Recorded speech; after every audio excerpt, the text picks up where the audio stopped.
The emergency council chamber hummed with nervous energy as representatives from 47 species gathered in the floating assembly above the capital world of Centaurus Prime. Chancellor Vorm of the Theshan people stood at the central podium, his 3 eyes dimmed with exhaustion and fear. 3 worlds, he said, his translator rendering his clicks and whistles into galactic common. 3 of our colonies have gone completely silent in the span of 2 standard months. The holographic display flickered to life above the assembly first, showing Thesha Prime, a gentle agricultural world where the Theshans grew their crystal grains under twin suns. The image showed vast fields of shimmering crops, dome cities that caught the light like soap bubbles, millions of peaceful farmers tending their lands. Then the display changed. The same world appeared again, but now the fields were black and dead. The domes had collapsed into twisted wreckage. Not a single light shone from the surface. The world looked like something had taken a bite out of it and chewed until nothing remained. We sent investigation teams. Vorm continued, his voice shaking. Only 1 ship returned, and barely functional the crew was. He paused, struggling with the memory. The crew was traumatized beyond our ability to treat them. They kept repeating the same phrase. They ate everything. Murmurs rippled through the assembly. The Galactic Coalition had existed for over 3,000 years, and in all that time, they had never faced a threat like this. Wars were ancient history, something their ancestors had moved beyond when they formed the Coalition. Most species had defense fleets that were more ceremonial and functional. Parade ships with shields and sensors, but few actual weapons. Ambassador Kelth of the Centauran High Council raised one of her 4 arms. What exactly did your investigation team find, Chancellor? The holographic display shifted again, this time showing grainy footage from a ship's external cameras. At first, the image seemed to show a cloud of debris in orbit around the dead world. Then the cloud moved with purpose, shifted direction, and began to take shape. They weren't debris. Millions of biomechanical entities swarmed through space like insects, each one roughly the size of a small shuttle. Their bodies appeared to be part organic tissue and part advanced machinery, pulsing with an eerie blue-green luminescence. As the assembly watched in horror, several of the creatures latched onto a derelict satellite and began to dismantle it, absorbing both the metal and circuitry into their bodies. We call them harvesters, Vorm said quietly, because that is what they do. They harvest everything. Organic matter, metals, technology, energy, nothing is left behind. They consume a world down to the bedrock and then move to the next. The display showed more footage. Harvesters flowing across a planet's surface like a living tide, stripping forests in seconds, dissolving buildings into their component atoms, dragging struggling animals into their mass where they simply cease to exist. How do we stop them? Someone asked from the upper tiers of the assembly. Vorm's 3 eyes blinked slowly. We don't know. Our defense fleet engaged them at the colony of Kepler 723 ships. Our best crews, weapons we haven't fired in actual combat for 1,000 years. And? Kelth pressed. All ships lost, Vorm said flatly. The harvesters adapted to our shield frequencies within minutes. They swarmed our vessels and pulled them apart. We received one final transmission from Commander Thel before his voice broke. Before his ship was consumed. They learned too fast. Nothing stops them. Please send. And then silence. The assembly erupted into chaos. Representatives shouted questions, demanded action, called for their home fleets to be recalled. Some of the more fragile species began making distress sounds, their translators struggling to convey their panic in common language. Chancellor Vorm raised his arms for silence. We've already sent a priority distress call to all coalition members. We need ships, weapons, scientific minds, anything that can help us understand and stop this threat before it consumes more worlds. How many worlds have we lost so far? asked a Venturian delegate, her crystalline body chiming with anxiety. 4 confirmed dead. Vorum replied. 7 more have reported strange readings in their outer systems. We believe the harvesters are surveying them, preparing for the next wave of attacks. Ambassador Kell stood, her imposing figure commanding attention. I move that we authorize full military mobilization. All member species must contribute their defense fleets to a unified force. Agreed, came voices from around the chamber. All in favor? Vorum called the vote was unanimous. Within hours, orders would go out across coalition space. Every species would send what military assets they possessed to form a grand fleet. It would be the largest gathering of armed vessels in 3 millennia as the assembly began to disperse. Discussing logistics and strategies they barely remembered from ancient texts. A junior aide approached Vorum with a data tablet. Chancellor, the aide said nervously. We've received a response to the distress call. Already? From whom? The humans, sir. Vorum felt his heart skip. Humanity, the newest members of the coalition, having joined only 50 standard years ago. They came from a world the survey teams had classified as a Death World Class 9, one of the most hostile environments ever discovered harboring intelligent life. The humans were strange. They bonded with predatory animals and kept them in their homes. They consumed substances that were poisonous to most species for pleasure. Their planet regularly tried to kill them with storms, earthquakes, temperature extremes, and meteor impacts. Yet, they thrived. They had sent delegates who smiled with their teeth, showing a threat display among most species, and seemed confused when others flinched. What did they say? Vorum asked carefully. The aide looked down at the tablet. The message is very brief. It says, received your distress call regarding harvester threat. Admiral Elena Vasquez en route to Centaurus Prime with preliminary response fleet. ETA 48 hours. Do not engage harvesters until human forces arrive. We'll handle it, Terra Command. We'll handle it? Vorum repeated, confused. They're sending 1 admiral and a preliminary fleet? Do they not understand the scale of this threat? The aide scrolled through more data. Sir, there's an attachment, a ship manifest. Vorum took the tablet and read. His 3 eyes widened as he scrolled through the list. 200 warships, ranging from frigate class to vessels the humans called dreadnoughts. 50,000 soldiers. Support craft. And something listed only as Ragnarok Protocol authorization approved. What is Ragnarok Protocol? Vorum wondered aloud. The aide shook his head. Unknown, sir. It's not in any database. Human military classifications are heavily redacted. Vorum looked up at the star field visible through the chamber's transparent dome. Somewhere out there, the harvesters were consuming another world, and somewhere else, the humans were coming. He wasn't sure which prospect frightened him more when humanity had joined the coalition. They had been asked to decommission their weapons as a sign of peaceful intent. They had agreed without argument, turning over massive stockpiles of what they called conventional arms to be destroyed. The coalition had been impressed by their compliance. Only now did Vorum wonder, if those were the weapons humanity considered conventional, what were they bringing now? Admiral Elena Vasquez would arrive in 2 days. Vorum hoped that would be soon enough, and he hoped even more that they hadn't made a terrible mistake by calling the Deathworlders for help outside the assembly.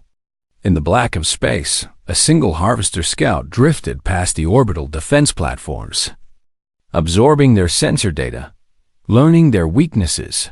The swarm was patient. They had consumed 1,000 worlds before this one. They would consume 1,000 more. Admiral Elena Vasquez stepped off the transport shuttle onto the landing platform of Centaurus Prime's main diplomatic facility. She was tall for a human female, nearly 2 meters, with dark hair pulled back in a severe bun and eyes that seemed to calculate the tactical value of everything they Observed Chancellor Vorum waited at the edge of the platform with a delegation of coalition leaders. As Vasquez approached, he noticed several things that made his skin crawl. Her movements were precise and efficient, wasting no energy. Her uniform was flat black with no decorative elements, purely functional. And most disturbing, she had 3 scars across her left cheek that she made no attempt to hide among coalition species. Such marks would have been healed immediately. But humans seemed to wear their damage like badges of honor. Chancellor Vorum, Vasquez said, her voice carrying no warmth or pleasantries. I've reviewed your tactical data on the harvesters. We need to discuss the coalition's defense plan. Of course. Admiral, Vorum gestured toward the conference building. We've assembled our military leaders to coordinate with your forces. We have commitments from 32 species so far. With more fleets arriving daily, Vasquez stopped walking. Cancel those orders? I what? Send all coalition forces to defensive positions around your most populated worlds. Vasquez said flatly. Establish evacuation protocols and shelter procedures. Keep your ships close to home. Ambassador Kelf stepped forward, her forearms crossing in a gesture of confusion. Admiral, we call for aid. We intend to contribute our forces to a unified defense. No, Vasquez interrupted. Your ships aren't designed for this kind of engagement. They'll just get in the way and give the harvesters more material to consume. The coalition delegates exchanged troubled glances. Kelf's crystalline skin flushed with agitation. Admiral, with respect. The combined coalition fleet numbers over 3,000 vessels. Surely our strength in numbers. We'll get 3,000 crews killed, Vasquez finished. I've seen your ship specifications. Beautiful designs, elegant energy systems, but they're built for exploration and ceremony, not combat. Your fastest vessels can't match our slowest attack craft. Your strongest shields were designed to deflect radiation and micrometeors. Not sustained weapons fire, but we have weapons, a Venturian representative insisted. Energy projectors. Missile systems. When was the last time any coalition species fired those weapons at a living target? Vasquez's silence fell over the group. That's what I thought. Vasquez continued. Meanwhile, humanity has been in a state of conflict somewhere in our territory for our entire recorded history. We know war, we're good at it, and that should terrify you. Vorum felt his 3 eyes blink rapidly. A sign of deep stress among his people. Admiral, we appreciate your confidence. But the harvesters have already destroyed 4 worlds, and 23 of our best ships. Surely you don't intend to face them alone? That's exactly what I intend, Vasquez replied. Give me complete tactical data on every harvester encounter. Star charts for affected systems. And current intelligence on their movement patterns. Everything else. We'll handle ourselves. But your fleet, Vorum stammered. Even 200 ships against millions of harvesters is better odds than you think, Vasquez said. Then her expression softened slightly. Chancellor, I understand your concern. You've called for help, and now I'm telling you to stand aside. This must seem arrogant or reckless. It does, Kelf said bluntly. Vasquez nodded. Then let me explain something about humans. My species evolved on a world that tried to kill us every single day. We survived ice ages that lasted thousands of years. We survived supervolcanic eruptions that blocked out our sun. We survived plagues that killed half our population. We survived meteor impacts and magnetic pole reversals and atmospheric collapse. And through all of that, we were fighting each other. She pulled up a holographic display from her wrist computer, showing images of Earth. Massive storms that could swallow cities, earthquakes that split continents, predators with teeth the size of knives. This is a Category 5 hurricane, Vasquez explained, pointing to a swirling mass of clouds, winds that can strip flesh from bone. Storm surge that drowns coastlines. Humans built cities in hurricane zones anyway. This is a cassowary, a flightless bird that can disembowel a human with one kick. We kept them in parks for children to observe. This is the Amazon rainforest. Every plant is either poisonous or covered in thorns. Every animal is venomous or predatory. The air itself is thick enough to choke you. Humans lived there for 10,000 years and called it home. The coalition delegates stared at the images with growing horror. My point, Vasquez continued, is that humans don't just survive hostile environments, we excel in them. We don't just coexist with predators, we made them into pets. We don't just endure disasters, we build our civilizations in disaster zones because the land is cheaper. Your species evolved in gentle places where survival was a given.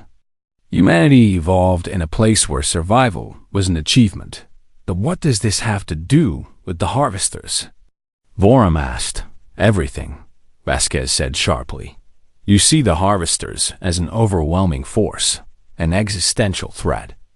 We see them as a pest control problem. You're asking yourselves how to survive them. We're asking ourselves the most efficient way to exterminate them. The word exterminate hung in the air like a Bladical's voice shook slightly. Admiral, these creatures have consumed 4 worlds in 2 months. They adapt to our weapons within minutes. They outnumber us millions to 1. You speak of extermination as if it's a simple matter. It is, Vasquez said calmly. Difficult, costly, brutal, yes, but simple in concept. Humanity has driven hundreds of species to extinction on our own world, some by accident, many on purpose. We know how to kill something until nothing remains. We've had practice. She pulled up another image, a massive human warship, angular and aggressive, bristling with weapons. This is the UESC Thermopylae, one of our dreadnought-class vessels. It carries enough firepower to crack a planet's crust. It has armor made from materials we don't even let the Coalition scan. And it runs on a reactor that most species banned as too dangerous to operate. We have 47 of these ships in my fleet. And the others? Vorum asked weakly. Cruisers, destroyers, frigates. Support craft, all designed with one purpose: to engage and destroy threats to human territory or human allies. Vasquez paused. When humanity joined the Coalition 50 years ago, you asked us to decommission our weapons. We agreed. We turned over thousands of nuclear warheads, biological weapons, chemical agents, kinetic impactors, and various other tools of mass destruction. You were pleased with our compliance. Yes, Kelf said slowly. It was seen as a sign of your commitment to peace. Vasquez smiled without humor. Those were our old weapons, obsolete technology from our early space age. We gave you the weapons we were throwing away anyway. What we kept, what we've been building for the last 50 years while under Coalition membership. That's what's coming to meet the harvesters. She tapped her wrist computer again. A new manifest appeared, showing troop deployments, weapon specifications, tactical formations, and one line that made Vorm's blood run cold. Ragnarok Protocol. Authorized for use if primary engagement fails. What is Ragnarok Protocol? He asked, though part of him didn't want to know. Vasquez met his eyes. Every human vessel carries a self-destruct mechanism powerful enough to destroy everything within 50,000 kilometers. If we determine that victory is impossible, if the harvesters prove too strong to defeat through conventional means, every ship in my fleet will detonate simultaneously, creating an antimatter cascade that will sterilize this entire sector of space. You would kill yourselves? Kelth whispered, horrified. We would take the harvesters with us, Vasquez corrected, and save the Coalition from a slower death. Mutually assured destruction has been a core human military doctrine for over 500 years. If we can't win, we make sure the enemy doesn't either. Vorm felt dizzy. They had called for help, sent out a desperate plea for salvation, and what had answered was something that viewed suicide attacks as standard operating procedure. So you see, Vasquez continued. her voice softening again. This is why I need you to keep your fleets at home. Not because we don't value your help, but because you're not ready for the kind of war we're about to fight. Humans don't have rules of engagement like you. We have one rule: win whatever the cost. And if you lose? Vorm asked quietly. We won't, Vasquez said with absolute certainty, because humans are very good at one thing. Killing things that threaten us. We've been perfecting that skill since we lived in caves and threw rocks at predators. The harvesters are just another predator. And we've never let a predator hunt us without hunting it back to extinction. She turned to leave, then paused. My fleet will arrive in full within 20 hours. Keep your people calm and your ships defensive. We'll handle the harvesters and Chancellor. Yes, Admiral? Don't send another distress call unless you're ready for humans to answer the way we always do, with overwhelming, uncompromising violence. Vasquez left the platform.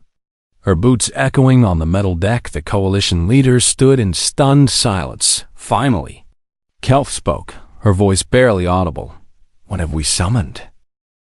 Observer Talth of the Centaurian Science Council floated in the zero-gravity observation deck of the human vessel UES C. Thermopylae, watching through reinforced viewports as the human fleet assembled in formation. His species had evolved in the gentle tidal pools of Centaurus Prime, where the greatest danger was an occasional aggressive mollusk. Now he found himself aboard a warship designed by apex predators, and everything about it made his biology scream warnings. The ship's interior was all harsh angles and exposed conduits.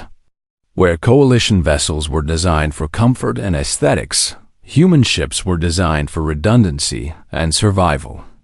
Every system had backups. Every corridor could be sealed independently. Every section could function, even if severed from the main hull. Observer Talth.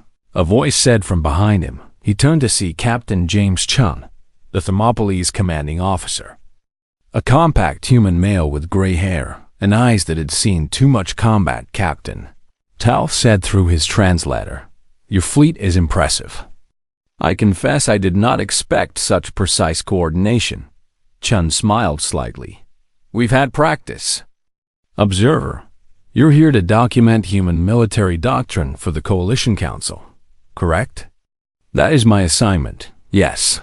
Then I need you to understand something before we engage the harvesters. Chun's expression became serious. What you're about to witness will be disturbing. Humans fight differently than coalition species. We don't seek to minimize casualties or preserve resources. We seek total victory, whatever the cost. Talth felt his internal organs shift uncomfortably. Admiral Vasquez mentioned this. She spoke of extermination. She was being accurate. Chun confirmed. The harvesters have consumed 4 worlds and killed millions of coalition citizens. In human military terminology, that makes them an existential threat. And humanity has one response to existential threats: complete annihilation of the enemy. But surely, negotiation. Containment, deterrence. The harvesters don't negotiate. They can't be contained. They adapt too quickly. And they clearly aren't deterred by conventional defenses. Chun gestured toward the viewport where 3 harvester-occupied worlds glowed on the tactical display. So we're gonna kill them. All of them. Every single harvester in this sector of space. The human fleet had positioned itself in 3 groups, each targeting one of the consumed worlds. Talth watched as countdown timers appeared on the tactical screens. What is about to happen? He asked nervously. Scorched Earth, Chen said flatly.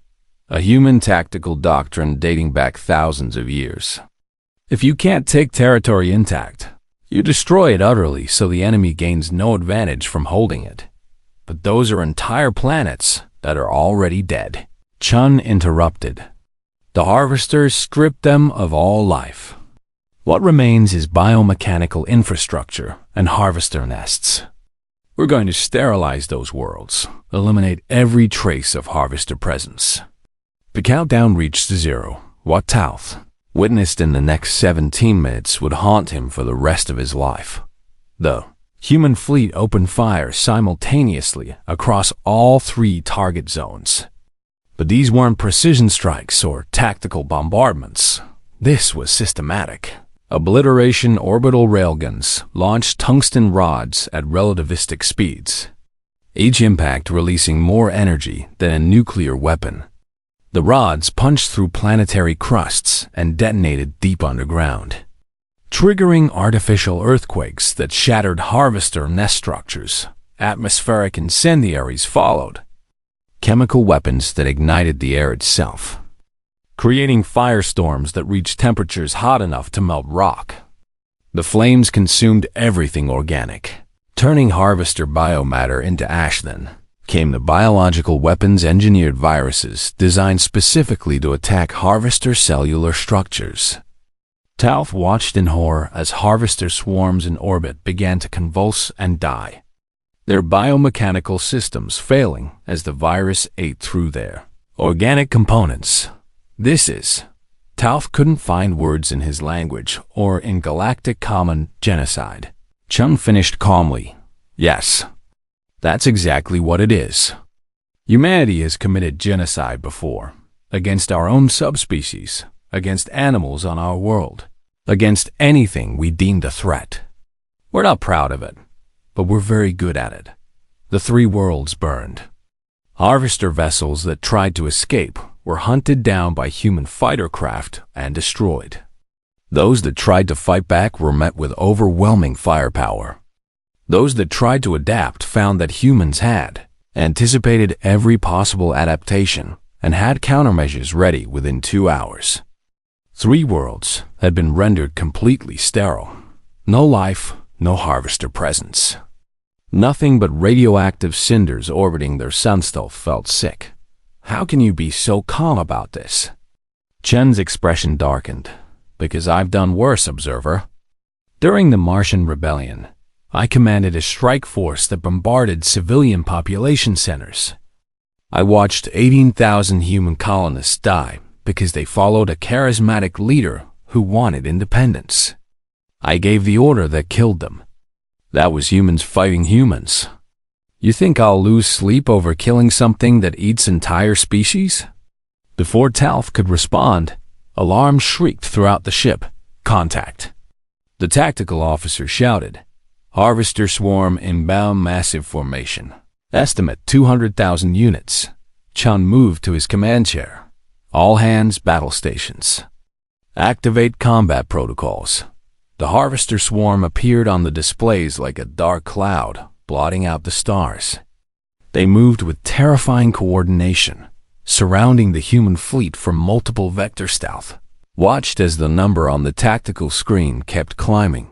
200,000, 300,000, 500,000 harvesters. Captain, the tactical officer said. Her voice strained. They're trying to box us in. If they complete the encirclement, let them, Chun said coldly. Prepare Ragnarok Protocol. Authorization Chun Alpha 7 Omega. Talth felt his biology freeze. You can't. There are 13,000 humans aboard these ships. And if we let this swarm reach coalition space, millions more will die, Chun replied. Observer, understand something about human military psychology. We are prepared to die, every single one of us, if it means protecting those under our care. Death in service is considered honorable. Survival after failure is not. The harvesters closed in, their numbers now exceeding 800,000. The human fleet was completely surrounded, a tiny cluster of ships in a sea of hostile contacts. All vessels. Admiral Vasquez's voice came across the fleet-wide channel. Ragnarok Protocol is authorized. If we cannot break through in the next 15 minutes, all ships will initiate self-destruct sequence. It has been an honor serving with you. Terra stands. Terra stands, echoed across every human ship. Talth couldn't believe what he was hearing. You're actually going to kill yourselves, all of you, if necessary. Chun confirmed, but Observer watched carefully. Because humans don't go down easily, the human fleet suddenly broke formation, each ship selecting a different vector and accelerating at speeds that would have torn coalition vessels apart. They weren't trying to escape. They were charging directly into the Harvester swarm plasma cannons, fired at maximum output, carving lanes of destruction through Harvester formations. Magnetic accelerators launched munitions at such velocity that the projectiles simply vaporized anything they struck. And then came the nuclear weapons. Tactical nuclear devices detonated in carefully calculated patterns, each explosion destroying thousands of harvesters, while creating electromagnetic pulses that disrupted harvester coordination. The Thermopylae shook violently as harvesters latched onto the hull. Chun ordered, hull sections 7 through 12 explosive decompression. Vent everything. Massive sections of the ship's outer hull blew outward, taking hundreds of harvesters with them into space. The ship's internal atmosphere screamed out through the breaches, but automated systems sealed the inner bulkheads within seconds. Hull integrity at 60%. The damage control officer reported acceptable, Chun said. Continue firing. 3 human ships, destroyers on the fleet's left flank, found themselves overwhelmed by harvesters. Their hulls breached, their systems failing. This is Captain Morrison of the UESC Defiant. A voice came across the channel, distorted by static. We're not making it out. Ragnarok protocol activated. Tell our families we stood between Earth and the dark. Talth watched in horror as the 3 ships' reactors went critical. The antimatter containment fields collapsed in a controlled manner, releasing their fury all at once. The explosions were beyond description. 3 miniature supernovas erupting in the middle of the harvester swarm. Everything within 50,000 kilometers of each ship simply ceased to exist, vaporized in temperatures that matched the hearts of stars when the radiation cleared. 89 harvester vessels were gone, along with the 3 human ships and their crews. 4,000 humans dead.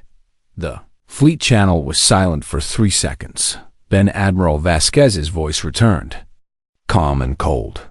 All ships, advance through the gap. Morrison's sacrifice will not be wasted. Make them pay for every meter. The remaining human fleet surged forward through the opening created by their fallen comrades. They didn't mourn, didn't hesitate, didn't question. They simply killed everything in their path with mechanical efficiency. Within 30 minutes, the harvester swarm was broken. Survivors fled in all directions, and human fighters pursued them relentlessly. Observer Talth had filed 17 reports over the past 3 weeks, each more disturbing than the last. The human military employed tactics that the Coalition had banned centuries ago, not for being ineffective, but for being too cruel, too absolute. Today's observation would surpass all previous horrors. The human fleet had captured a harvester scout ship intact, to feat the Coalition had deemed impossible, and what followed made Talth wish he had never accepted this assignment. Begin. Interrogation protocol. Admiral Vasquez order read. Talth watched through the observation window as human technicians worked on the captured harvester. They weren't trying to communicate. They were systematically dismantling it while keeping its organic components alive.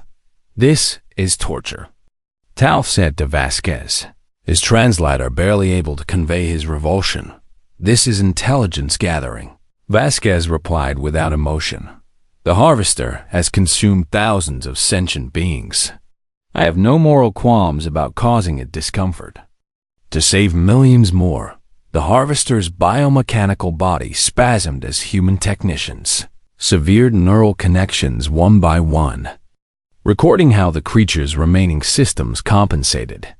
They isolated its communication organs and forced it to emit distress signals, then analyzed the response from distant harvester swarms after 6 hours. The humans had extracted everything they needed.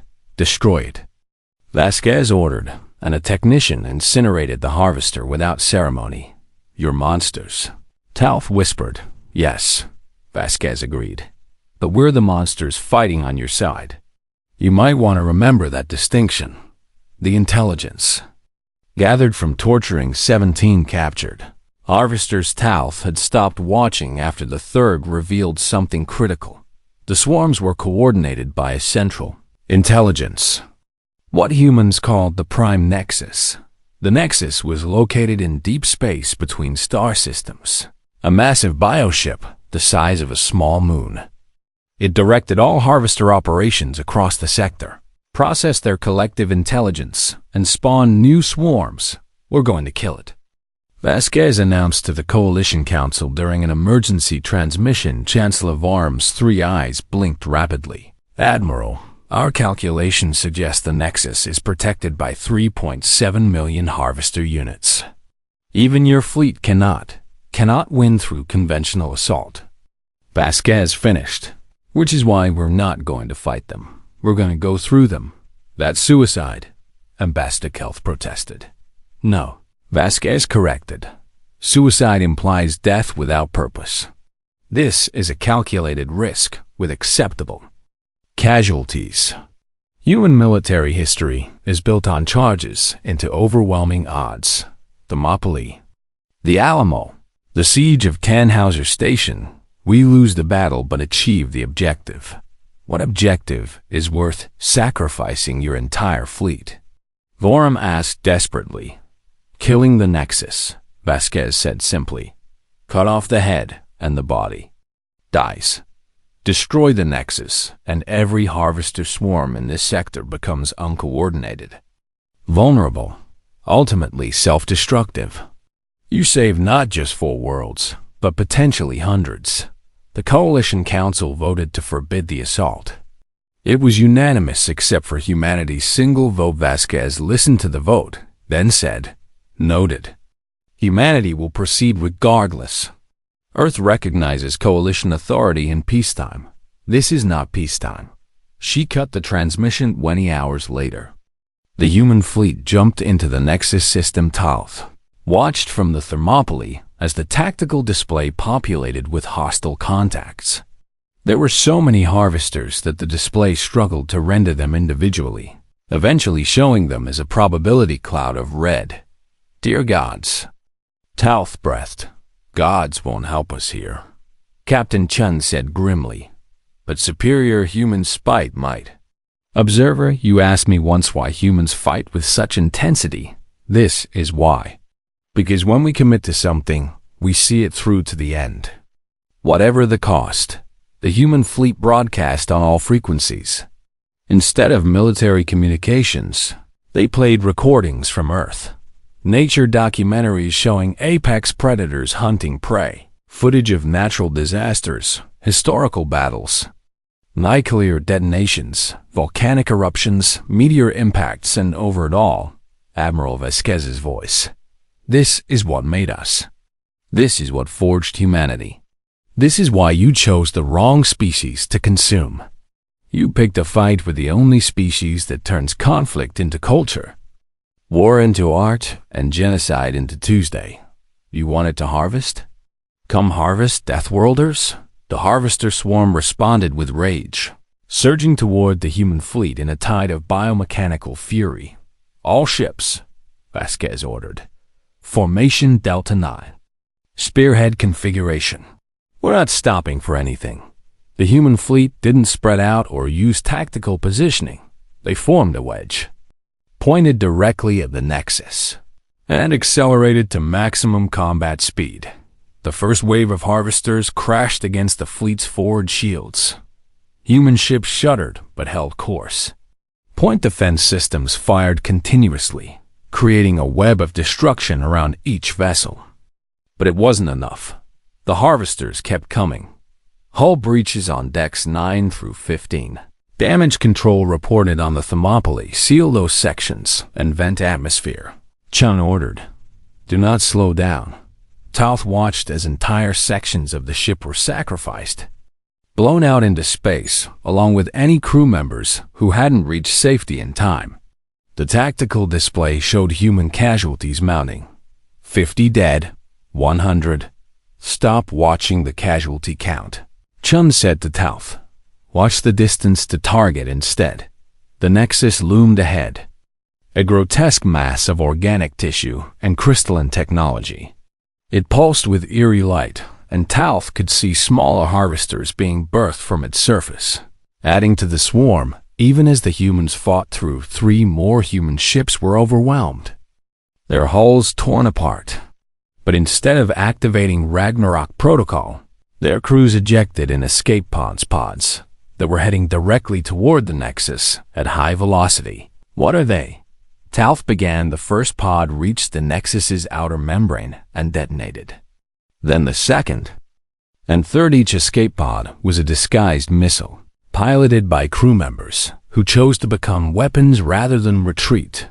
Acceptable sacrifice, Chen muttered, watching as the pods carved holes in the Nexus's defenses. The human fleet was now halfway through the harvester swarm. Ships were bleeding atmosphere, trailing debris, listing from asymmetric damage, but they kept moving forward. Admiral Vasquez's voice came across all channels. Boarding teams, prepare for insertion. We're going in. Boarding teams? Talf repeated in shock. You're sending soldiers into that thing? Standard human doctrine, Chun replied. When you can't destroy something from the outside, you go inside and kill it from within. The fleet closed to within weapons range of the Nexus itself. Massive particle beams lanced out from human dreadnoughts, burning holes in the bioship's hull. And through those holes, boarding craft launched small, fast ships carrying human Marinestoth accessed the helmet camera feeds from the boarding teams. What he saw would require years of therapy to process. The Marines breached the Nexus's interior and found themselves in a nightmare landscape of organic corridors, pulsing with bioluminescence. Harvesters swarmed to intercept them, and the fighting became medieval in its brutality. Human soldiers used weapons that most species had banned, chemical accelerant firearms that tore through flesh, edged weapons that could cut through biomechanical armor, explosive charges that reduced harvesters to component molecules. One Marine Sergeant Maria Kowalski, according to her ID tag, lost her right arm when a harvester severed it with a blade-like appendage. Her helmet cam showed her calmly picking up her severed arm, using it to bludgeon 2 more harvesters to death, then continuing forward with only her left arm functional. Medical to Kowalski. Command called. Negative, Kowalski replied, her voice steady despite massive blood loss. Mission first. I can die after the objective is secured. She kept fighting for another 17 minutes before blood loss finally dropped her. By then, she had killed 43 harvesters and secured a critical junction point for her team. The Marines pushed deeper into the Nexus, following Admiral Vasquez, who led from the front, a concept that baffled coalition military doctrine where commanders, directed from safe position stealth, watched through multiple camera feeds as Vasquez fought through harvester defenders with brutal efficiency. She carried weapons in both hands, fired without pausing, moved through the organic corridors like she was born for this. All teams, converge on the core, Vasquez ordered. We end this now. The human teams reached the Nexus's central chamber, a vast space where the prime intelligence resided. A massive brain-like structure that pulsed with processing power. Vasquez approached it, studied it for 30 seconds, then turned to her demolitions expert. Wire it for total destruction, she ordered. Admiral. A voice came through the comms. It was the Nexus itself, speaking through jury-rigged translators. We can negotiate. We can coexist. We can. You had your chance for coexistence before you consumed 4 coalition worlds, Vasquez interrupted. Humanity doesn't negotiate with existential threats. We eliminate them, but we are sentient. The Nexus pleaded. We have intelligence, self-awareness, the capacity for reason. So do the millions of beings you've killed, Vasquez said coldly. You chose consumption over cooperation. You chose expansion over coexistence. These are not mistakes. These are choices. And choices have consequences. The emergency session of the Galactic Coalition Council convened 3 weeks after the Nexus's destruction. Representatives from all 47 member species gathered. But the atmosphere was different. Now, there was fear mixed with the relief.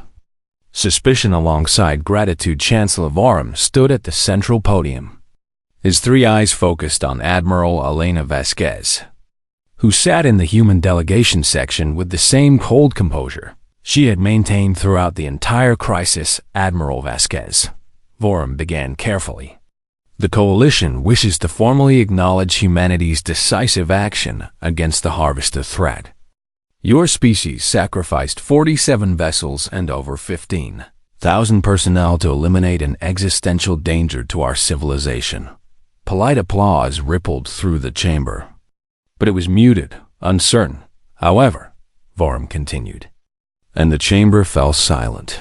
Your methods have raised significant concerns among the Coalition's member species.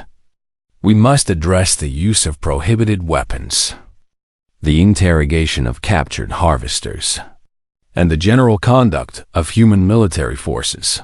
Admiral Vasquez stood, her uniform bearing no decorations despite her victory. Humans, Observer Talth had learned, didn't celebrate war. They simply acknowledged it. What specifically concerns the Council? Vasquez asked, her voice neutral. Ambassador Kelth rose, her crystalline form chiming with agitation. Everything, Admiral. You deployed biological weapons banned by the Coalition Charter for 3,000 years. You tortured sentient beings for information. You sacrificed your own personnel without hesitation. You ignored direct orders from this council. She paused, searching for words. You fought like monsters. We fought like soldiers, Vasquez corrected. And we won. The Harvesters are extinct, their nexus destroyed, and Coalition space is secure. Isn't that what you wanted when you sent the distress call? We wanted salvation, Vorum said quietly, not annihilation. There's a difference, is there? Vasquez challenged. The Harvesters consumed 4 worlds and killed millions. They were spreading, adapting, becoming more dangerous with each encounter. Containment was impossible, negotiation was futile, and conventional warfare was failing. What solution did you expect besides annihilation? A Venturian delegate stood, his crystalline voice trembling. We expected humanity to follow Coalition protocols, to respect the rules of engagement that have governed peacetime operations. Vasquez interrupted. Your protocols work fine when facing hypothetical threats and ceremonial conflicts. They don't work against something that wants to consume your entire species. Humanity learned this lesson the hard way over thousands of years of actual warfare. But the methods, Kelth protested, were effective, Vasquez stated flatly. Every action we took was calculated to maximize lethality against the Harvesters while minimizing Coalition casualties. Yes, we used biological weapons against a biological threat. Yes, we interrogated captives to save millions of lives. Yes, we sacrificed our own because that's what soldiers do. And yes, we ignored your orders because your orders would have resulted in total Coalition defeat. The chamber erupted into chaos. Representatives shouted questions and accusations. Some demanded humanity be expelled from the Coalition. Others called for restrictions on human military capability. A few simply sat in stunned silence or raised his arms for quiet. Admiral, this council proposes the following. Humanity will decommission all vessels used in the Harvester campaign. You will submit to weapons inspections. You will agree to Coalition oversight of all future military operations. And you will formally apologize for exceeding your authority during this crisis. Vasquez was quiet for a long moment. Then, she smiled not with warmth, but with something cold and dangerous. No, she said simply. The chamber fell silent. No? Vorum repeated, as if he hadn't heard correctly. Humanity declines your proposal, Vasquez clarified. We will not decommission our ships. We will not submit to weapons inspections. We will not accept oversight. And we absolutely will not apologize for saving your civilization. You cannot simply refuse, Kelf began. We can. And we are, Vasquez interrupted. The coalition is a voluntary alliance. Humanity joined willingly and can depart the same way. If you want to expel us for winning a war you couldn't fight, that's your choice. But understand what you're choosing. Are you threatening us? A delegate demanded. I'm stating facts, Vasquez replied. Right now, humanity is the only coalition species with functional military capability. You've seen what the harvesters could do. Imagine what other threats might exist beyond known space. Imagine facing something worse without human protection. Protection? Vorum's voice rose. You speak as if we need you, as if we're dependent on human violence. You are, Vasquez said bluntly. 3 weeks ago, you sent a desperate distress call because your entire civilization was on the brink of extinction. Humanity answered that call and eliminated the threat. Now you want to punish us for being effective. This is why most species don't survive contact with real predators. You've forgotten that the universe is hostile, and that survival sometimes requires becoming more hostile than your enemies. She moved to the center of the chamber, addressing all delegates. Let me be clear about humanity's position. We will remain in the coalition as equal members. We will maintain our military forces at current strength. We will continue to develop new defensive technologies. And we will respond to threats against coalition space with whatever force we deem necessary. If any species finds this unacceptable, you're welcome to file complaints, but you'll file them from behind human defensive lines. This is unacceptable, Kelf stammered.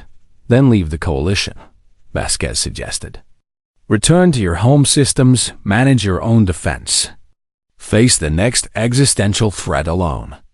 See how well your ceremonial fleets and 3,000-year-old peace accords serve you when something hungry comes calling. The silence was absolute finally. Observer Talth stood a junior member with no real authority, but his reports had made him something of an expert on human behavior. Chancellor, if I may speak?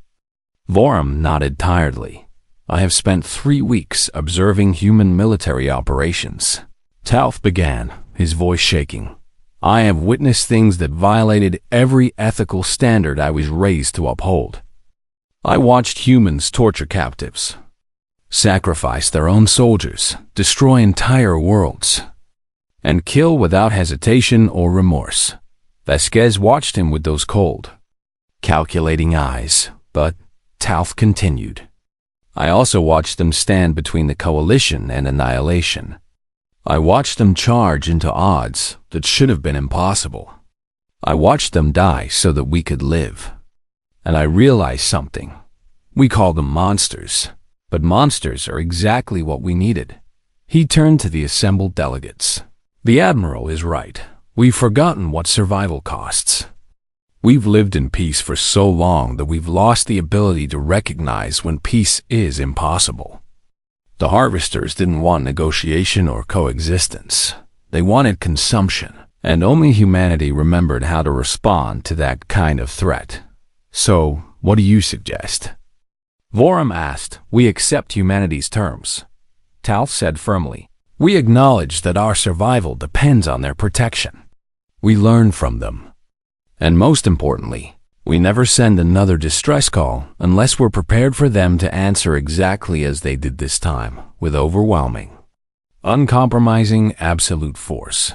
The vote was called. It wasn't unanimous. 17 species voted to expel humanity. 12 abstained, but the majority voted to accept human terms. Vasquez nodded once, satisfied, and returned to her seat. The session adjourned. But as delegates filed out, Vorum approached Vasquez privately.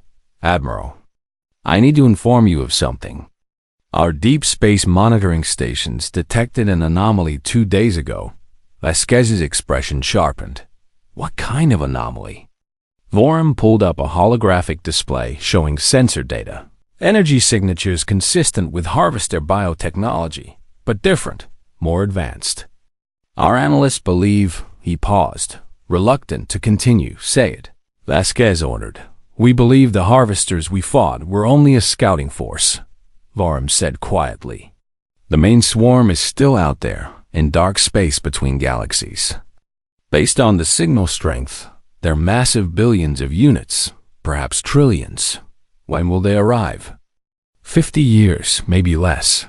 Vasquez was quiet for a moment, processing the information. Then she smiled, and this time there was something genuine in it. Something almost eager. Good, she said. 50 years gives us time to prepare. We'll build more ships, develop better weapons, train more soldiers. And when they arrive, they'll find out what happens when you give humanity a deadline and a clear target. You're looking forward to it. Vorum realized with horror. Not forward, Vasquez corrected. But we're not afraid either. Humanity has spent its entire existence fighting things that wanted to kill us predators. Disease, each other, nature itself. This is just another threat. Larger in scale but similar in principle. You kill it before it kills you. She turned to leave, then paused. Chancellor, I need you to understand something. When that main swarm arrives, the methods we used against the scouts will seem gentle by comparison. Humanity has weapons we didn't deploy this time planet killers. Stellar engineering tools, things we developed during our darker periods. If the real threat is as large as you say, we'll use everything. And I mean everything.